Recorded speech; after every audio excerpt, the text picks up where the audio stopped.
And the big takeaway from this lecture will be Darwin's 4 principles, which explain how evolution is possible. So we already did this background. We didn't really hit any of his personal background or how he got to where he was. This theory of evolution in the golden days before Charles Darwin, scientists weren't big on the whole idea of evolution. They believed in divine creation. Everything was created by a divine entity and has existed in the same form ever since. So it was a lot to change the mind of the scientific community, but over the last 150 years, we have been supporting Darwin's theory of evolution through biogeographical, biochemical, developmental, and genetic evidence. So that's where we're going to go next after this.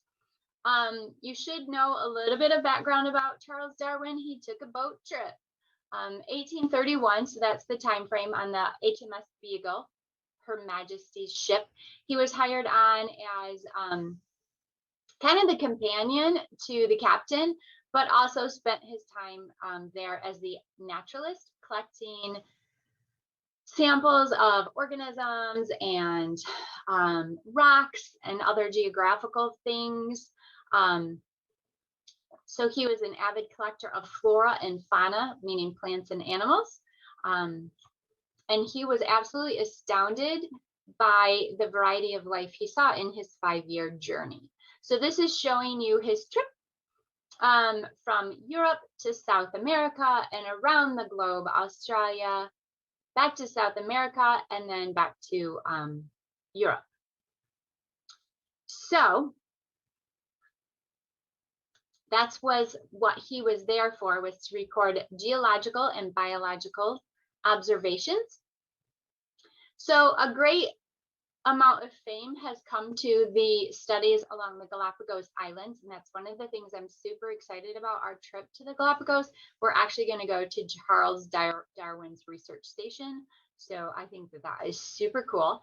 The Galapagos is like a string of islands. They're called an archipelagos, and every island has different features, and so those islands are unique and make it possible for different organisms to live on the different islands. Some things that he found that just amazed him: the tortoises.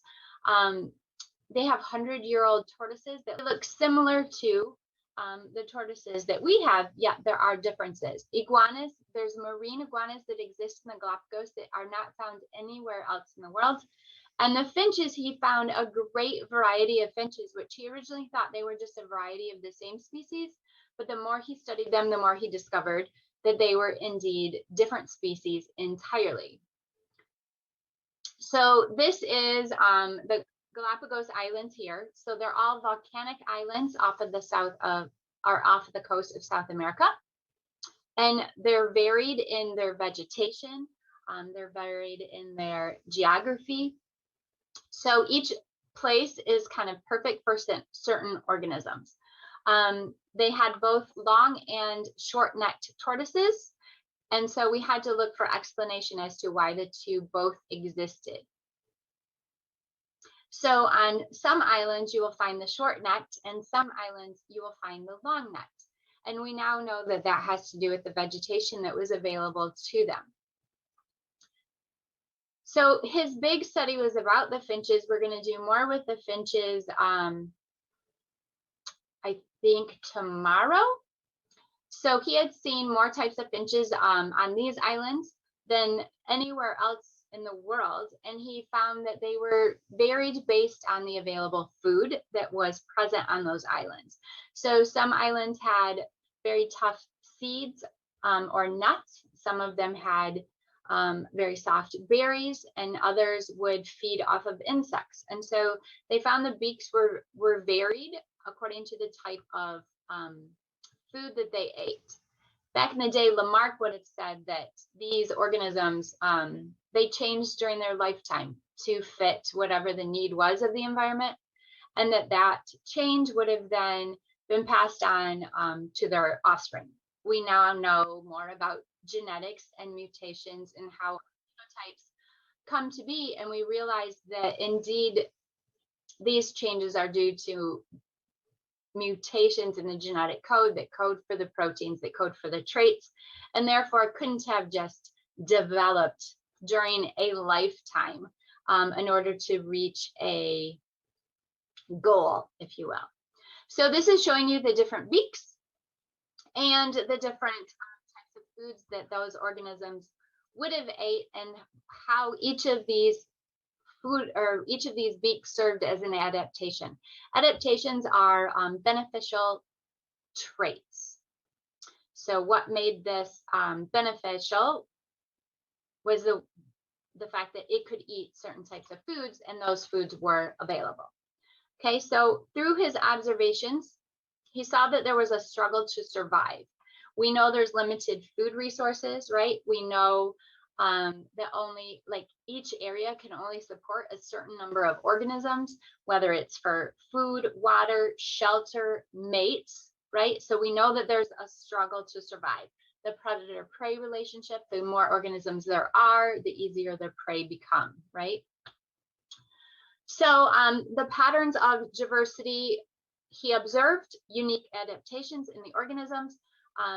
He found in Australia the kangaroos existed, but there were no rabbits. And in other places in the world, there were rabbits and no kangaroos. South America had llamas. We didn't find those elsewhere. So why were they found there and nowhere else?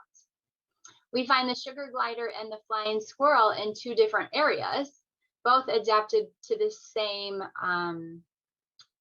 environmental stresses, if you will, and the same ways of life, yet they are not the same organism. So he found both evidence within the living organisms and within the fossils he collected. So this is a trilobite here. So some of the fossils that he collected were trilobites. He found giant ground sloths of South America. These species no longer exist. And so we had to try to explain what happened to them and where did they go. They were similar to organisms that we have today. And so he had to assume that they were somehow related and that they have faded out. This is showing you some evolution evidence in the strata. So sedimentary rock is found in layers, and we can kind of get a relative geologic time frame as to when different organisms existed based on where they're found in the strata. So the further down they were, you would assume that those organisms lived in an older time period. So these ammonites, for example, would have lived much longer ago than these up here.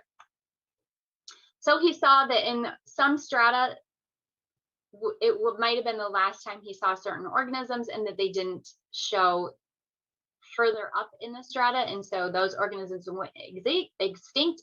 And he could also see how this one ammonite might have changed over time. And so he could see gradual change within the fossil layers. This is an example of a sea urchin found many millions, well, it lived many millions of years ago, similar to the sea urchins we have today, but different. We no longer have these extensions. So evolution, we should know, is the slow, gradual change in a population of organisms over time. It is very important that you recognize that evolution occurs at the population level. Adaptations occur at the individual level. So mutations happen within an individual, right? So that affects the population. Over time, the population changes. So it's very important that you recognize an individual does not evolve, a population evolves. Left unchecked, the number of organisms of each species will increase exponentially generation after generation. These are things that Darwin observed and led him to his 4 principles that we're going to talk about, because we know that an environment can't support that exponential growth, right? Next unit we go into is ecology, and we'll talk about the carrying capacity of an environment. So we know that populations tend to remain stable over time as far as numbers go, right? And that's that regulation by the environment. That's the carrying capacity of that area.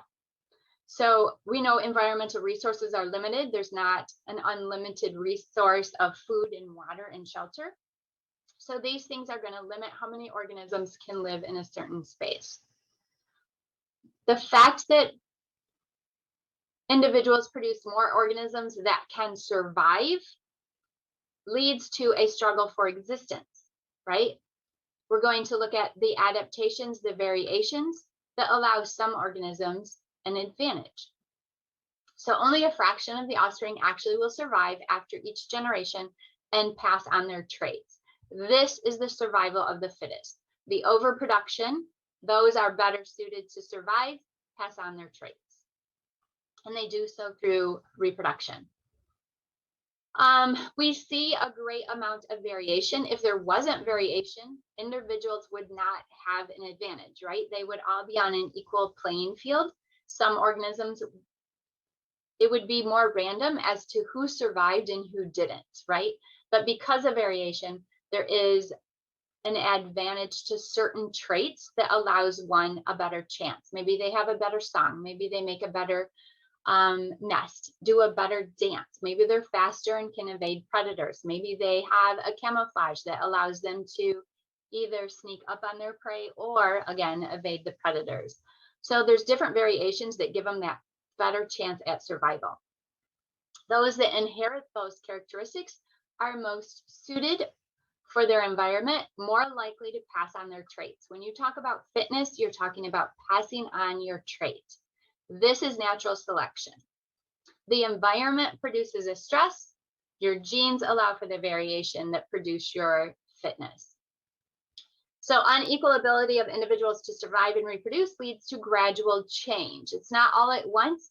Little by little, those that are not suited for the environment will die off, and their traits will no longer be passed on, right? That gene frequency, we're going to get into Hardy-Weinberg this chapter, that gene frequency will start to dwindle.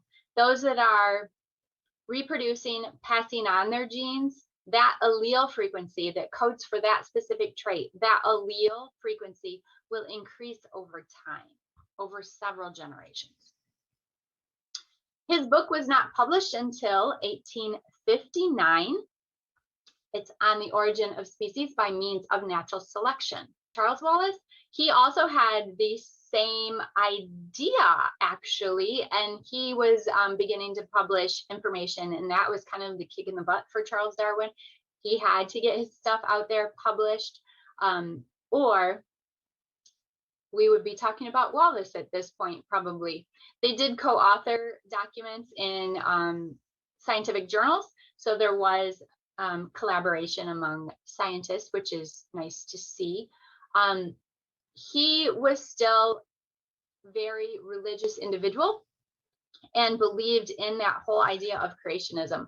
And that was the big turmoil. It made him physically sick, like what he wanted to say versus what he had always believed.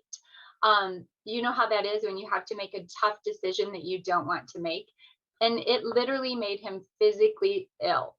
So eventually he did publish. It took him 20 years because of that turmoil within him. So the big thing was the finches. This is the thing we're going to spend a little bit more time with this week.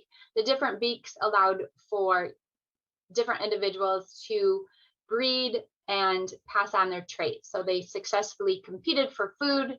Not all the same food is found on the same islands, so you don't find the same finches on the same islands. The idea is they must have come from the mainland. You know, we have that Patagonia to begin with, this big land mass that eventually broke up into separate pieces, and that they had evolved after the islands had occurred. So they evolved to whatever area they had landed on, if you will.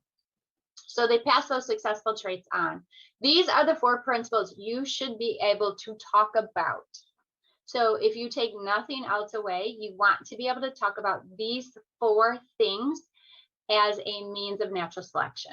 How does each of these, like, don't just list them, but be able to explain how they lead to natural selection. So the idea that traits are passed on from generation to generation, right? Heritable variation exists in a population. Again, if there wasn't variation, there wouldn't be competition. You all would have the same chance at survival, but there's a variation. Some end up camouflaged to their background and others don't. Those that are camouflaged to their background aren't going to get eaten by predators. Those that can't camouflage are going to get eaten. They die off. There's an overproduction of offspring. They can't get enough food, water, mate, shelter. So that variation gives them an advantage over others within that population, and that they can survive in that given area. The competition exists and differential survival. So those traits that made them better suited, if they had a beak that allowed them to crack open a dried up nut, that was an adaptation if there was no fruit available, right? So those successful traits are called adaptations. They allow for a differential reproductive rate. It might be a behavioral adaptation. You have a better dance, you're more likely to attract a mate. Those that don't have the right song aren't going to attract a mate of the same species. So they can be benefit or behavioral as well. Adaptations become more common in population. Remember, adaptation is that successful trait. So the successful trait, you're breeding, genetics is inheritable, right? So you're passing it on to your offspring. So the variation comes from, we need to be able to explain how this happens. It comes from random changes in the DNA. We know polymerase isn't 100% perfect. It makes mistakes. So those errors happen during replication of DNA. They can happen during mitosis and meiosis. If it happens during meiosis, you're passing that trait on to your offspring. Could be because of environmental damage. UV radiation, for example, might change that DNA code. Those mutations occur in a greater variety in sexual reproduction, right? We're mixing alleles, recombination of genes through the male and the female. We have a large number of sperm, a large number of eggs, and each of those is varied. So the idea that any egg could be fertilized by any sperm leads to an even greater genetic recombination. And those new recombinations create phenotypes, and we can see a variety. This cat here is all white, but notice her offspring are not necessarily all white. If this provided an adaptation, maybe these with some gray could hide in a wild environment. If that provided them an adaptation, they would survive more than this bright white cat, and they would pass on the gray striped trait. So this is what you're going to read about tonight. So you're going to read about these different scientists and what they added to, like, these are the people that came before Charles Darwin, right? And scientists take what they know and they go from there. So he's taking bits and pieces from each of these scientists as he does his complete study along the 5-year journey. Okay, so I want you to read about them just so that you have kind of the basic understanding. Lamarck, I had mentioned, he's the one that thinks that, like, the big thing was the giraffes, and if they could stretch to reach leaves and get a long neck, they would breed and produce long neck giraffes. And we know that now not to be the case because genetics wouldn't support that. So, but that gave the idea of passing on traits and it happening slowly over time. And paleontology has to do with fossils and the fact that geologic pressures are consistent over time. And so it's predictable. Anyways, you can read about those. So this is Lamarck, and he talked about acquired traits rather than genetic traits. So inheritance of acquired traits. This is what I was talking about. This is the same giraffe reaching his neck longer, longer, longer until finally he could reach the leaves. Then he passed on his long neck trait. Now, Darwin would say, this guy has a short neck, can't eat, it's going to starve to death and die off, not going to pass on the short necked trait. This long neck just happened to have a mutation that had these long neck traits, going to be able to eat, survive, reproduce, and pass on the long neck trait.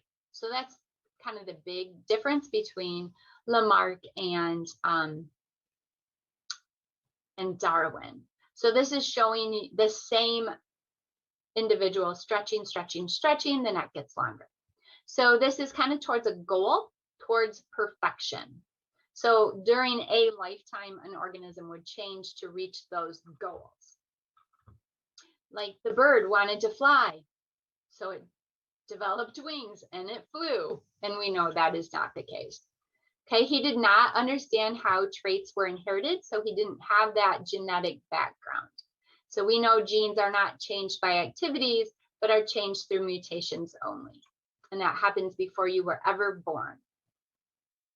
So Lamarck said the giraffe was stretching, and Darwin said there were inherited differences between organisms that allowed the long neck a better chance of survival.